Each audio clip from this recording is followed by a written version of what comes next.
Hey everybody, Pudge here with Hot Pudge Sunday on location. Thank you for watching this video. I know if you guys have seen me before posting on a Sunday, usually it's Hot Pudge Sunday live. I usually do it live from a different location, but I don't know, I'm gonna mix it up a bit. I've had some technical difficulties in the past, and it's always hard trying to find a location and doing it live and keep my mind and my mouth going. At least this way, I can videotape ahead of time and do any editing or stop, or it's just hard. It's fucking hard to do it live. It's not easy on the brain. So yes, I'm not gonna stop. Maybe I'll do it live. Maybe I'll just do a pre-post, make it on Hot Pudge Sunday on the spot. I don't know, but it'll be on a Sunday. And I figured today it's a beautiful day. What a better day. And I thought, let me come out to where I started, right here, Flushing Meadow Park, Corona, Queens. I got the world behind me. Yeah, what a crazy world it's been. But a big difference, very big difference since I was here last time. As you can see, yeah, motorcycles, bikes, barbecues. Big difference. Last time I was here several weeks ago when I first started this, pretty empty. We were on the high alert quarantine. Hardly anybody was out. Now we got people popping wheelies. We got barbecues. It's pretty packed. It almost looks like normal for a Sunday in Flushing Meadow Park. Everybody's barbecuing. You got the volleyball, you got the bicycles, you got the skateboarders. Obviously, a lot of people are still wearing masks, but the comfort level is much higher than it was several weeks ago. So we're moving in the right direction. Corona update. Last I checked, we were losing 35 people a day. So that's where we're at. We're in the 30s. About 35 people a day are still dying. Not good, but a huge difference from where we were 8 weeks ago when the peak was 800. We peaked out about 800 people dying every day of the virus, COVID. And now we're about 35. So that's where we're at. Things are looking better. And tomorrow will be phase 1, New York City. Phase 1. New York City. What does it mean? I don't fucking know. It's just a phase. I don't care. I don't know. We can order and we can pick up. I don't think we can sit in restaurants yet, but there will be more openings, more people, more jobs opening up. So hey, it's a start.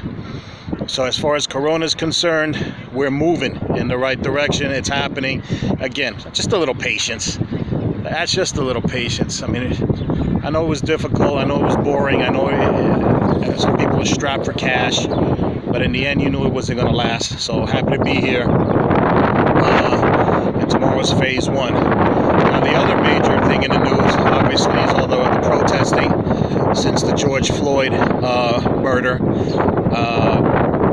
It's been several days since major protesting, and it's still going on. It's been going on the whole week, at least here in New York City. There's an actual protest today in Times Square, so good luck to everybody in Times Square. Keep the peace, keep it moving. It was a difficult start in New York City. I know in the beginning, the first night, at least what was it, Sunday night, Monday night, the looting. So hey, it's never going to be perfect. It's never going to be perfect. There's always going to be some kind of collateral damage. That was to be expected. New York City, the mayor, the commissioner, they could have done a better job. Why the hell they put 11 p.m. curfew? I have no idea. Yeah, let's just give the looters a 3-hour head start. That wasn't very bright. But yeah, hey, the first night was the roughest. They adapt, they overcame, they changed. They put a 8 o'clock curfew, which has been lifted, by the way. It was supposed to be till tomorrow. It's officially lifted today, so we're good to go. And the rest of the week, pretty smooth, much more smoothly. No major incidents. Very proud of the movement. And yeah, there's going to be more. It's not going to stop, and I hope it doesn't stop. I say keep up I mean, we're not going to get any change until, unless people do something, and the protesting is definitely the right thing to do. So I know they were in Queens, Brooklyn, obviously Manhattan. Yeah, I'm sure there's more to come. So it's going to be a long, hot summer. Hopefully no more looting. But yeah, I think they got it all in check. They put it all together. God, it's a beautiful day. Everybody's out. So yeah, Corona in the right direction, the protest in the right direction. Hopefully we'll get some change. I heard the mayor and the governor talking. There is some changes happening, some small, but it's a start. As long as we're moving forward, it's a good thing. It's a good thing. Now the other major piece of news, it's not exactly worldwide or New York City. It's more of a comedy news. There was some I don't know how to put it. It was a shitstorm in the New York City comedy community the past couple of days. There was a shitstorm, a huge shitstorm, and it is related to what's going on around the country and around the world as far as racism. Long story short, stand-up comedian gentleman by the name of Neruda Williams posted he posted a list of other comedians who he thought and felt were racists, and he made this list public. And that was basically the start of the shitstorm. There was a lot of people on the list. I saw the list. I recognized some names. Overall, yeah, I guess, I mean, I don't even know. It was just fucking crazy to see some people on the list.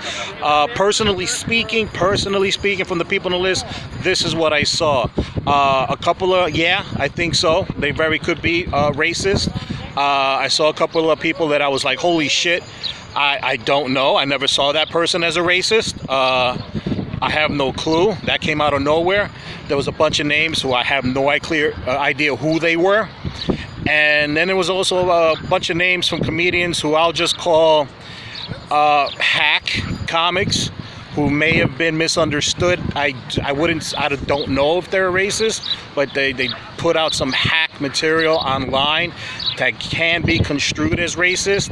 So they got caught up in the mix. Maybe they learned a hard lesson not to be edgy. It was a very, very, very mixed list. A lot of mixed feelings about it.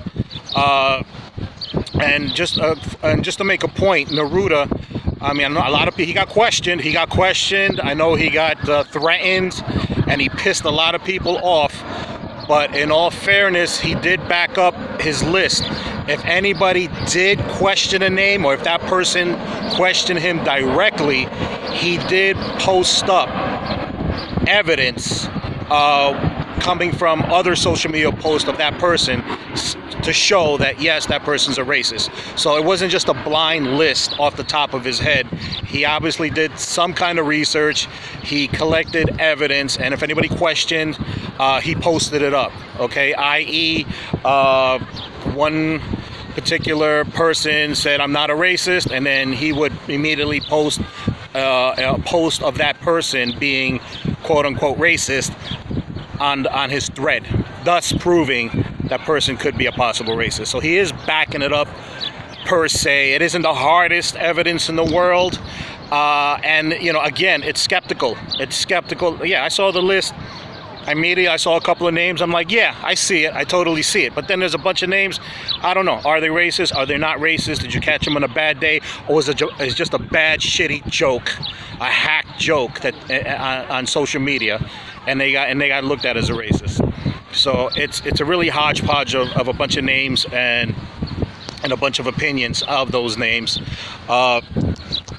Also, to his credit, anybody that wished to come off the list, he openly invited them, through social media to state their case, possibly, if needed, apologize, remove those quote-unquote racist statements, and hopefully change their ways for future postings. And so he gave them an out. So there actually were some stand-up comedians who did contact him. I don't know the details, but obviously they did contact him. They did speak, and something was resolved, and their names came off the list. So that was something. That was something in the positive. So it wasn't too bad. So names did come off the list. He gave them an opportunity, and I guess they saw the error in their ways. Hopefully they were honest about it, but they did come off the list. So that was interesting. I personally had contact with Neruda through social media. I didn't get to speak to him. Well, again, this is social media, and I mean, he's getting 1,000 messages every day. So the contact I had with him was brief, but more or less, I was letting him, I just let him know, holy shit, what a shitstorm. And I asked him if he was concerned in any way, and he said no. He's not concerned. He has no fear of any repercussions. I'm just basically what his thoughts were. His number one concern was that we start talking, that people start communicating. I think that was his main objective, to get everybody talking, to get everybody communicating, create a buzz, because not only is there racism, within police departments and protesters and people getting killed and around, but also in the comedy community. So he wanted to bring that to the forefront. So basically, he just wanted to start some open dialogue, open communication, which he did. Holy shit! But yeah, he doesn't seem concerned at all. He basically got what he wanted. He wants people to be on notice. He wants people to talk, open the lines of communication as far as racism, and hopefully put it to a halt. Again, there's people protesting, trying to change laws and put the police in check as far as their actions with people in the street. And I guess Neruda is trying to do the same thing in the comedy community. In my opinion, did he do it correctly? Was this the right way? Well, it's tough. A lot of people don't think so. I personally,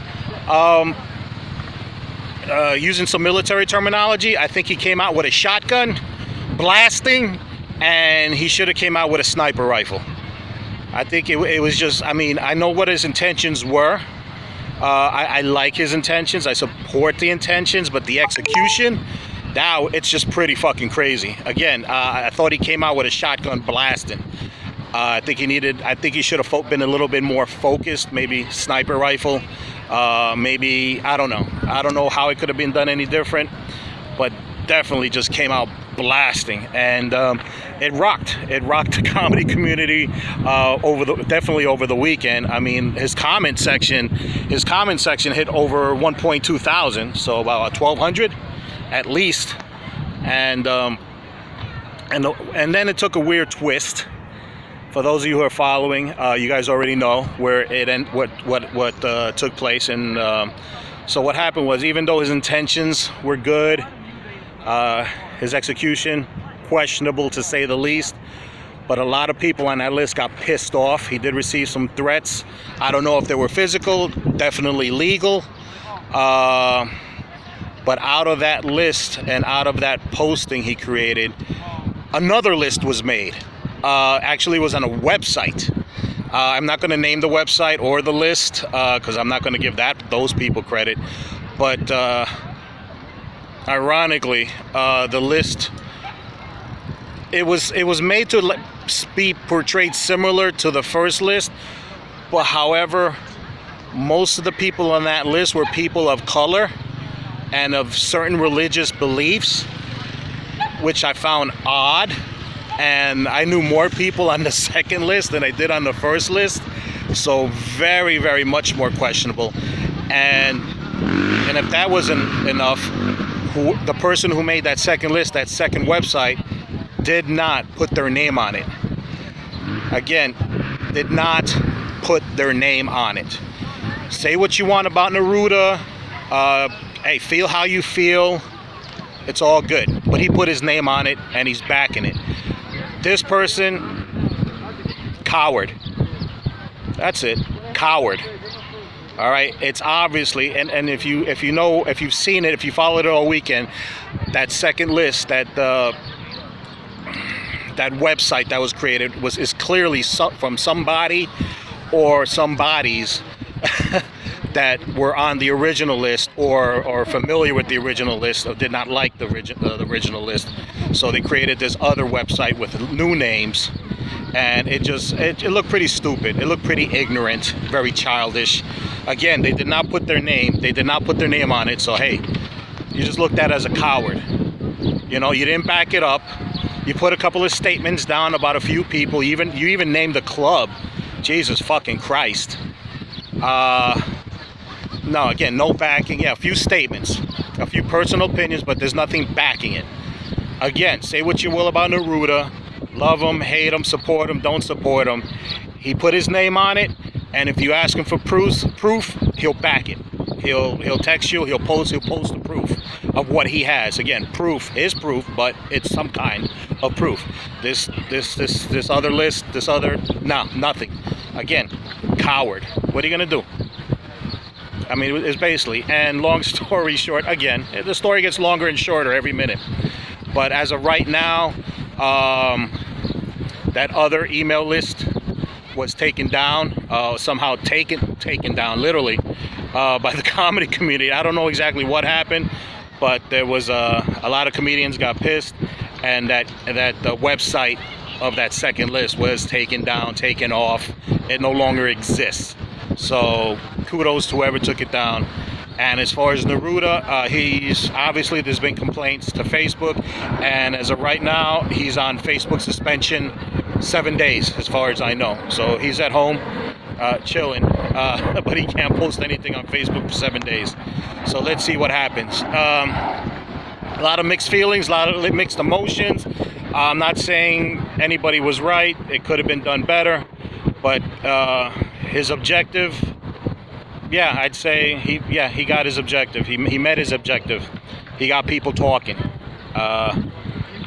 Yeah, he definitely got people talking.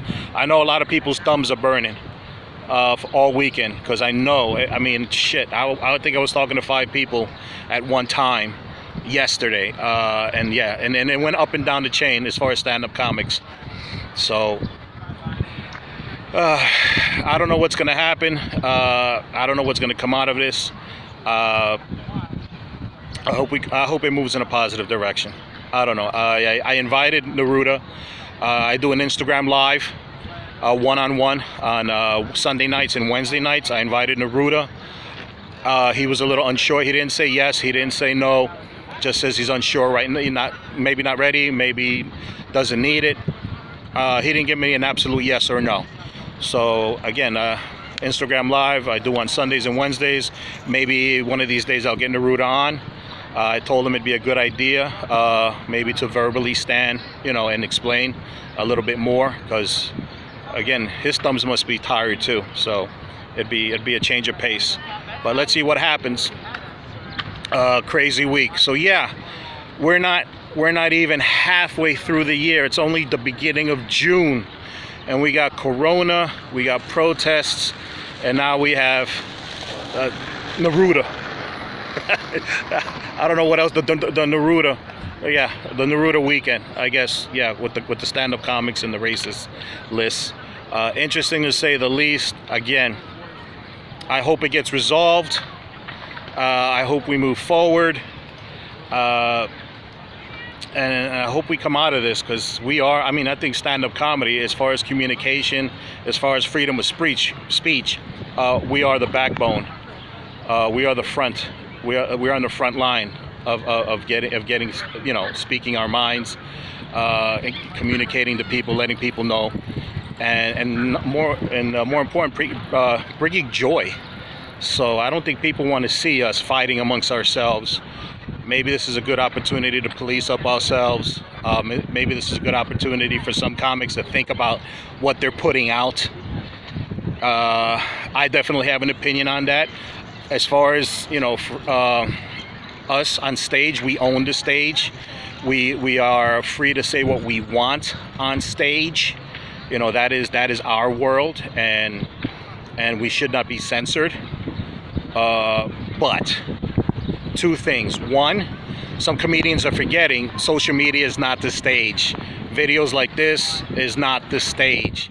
You will not, people will not recognize you as a comic unless you're famous. People are not going to recognize you as a comic. So you have to be careful what you say. Okay, some of you people. So yeah, testing material and trying to be edgy on social media can fucking backfire. I believe that some of those people on the original list were unjust, but I wouldn't say it's Neruda's fault. It's subjective, so it's how he took it. Maybe it was posted wrong. Maybe it was a bad joke written wrong. Maybe you shouldn't be writing racy material. You know, so yeah. So again, the stage is ours. Obviously, when you're on the stage, people know, hey, the guy has a mic in his hand.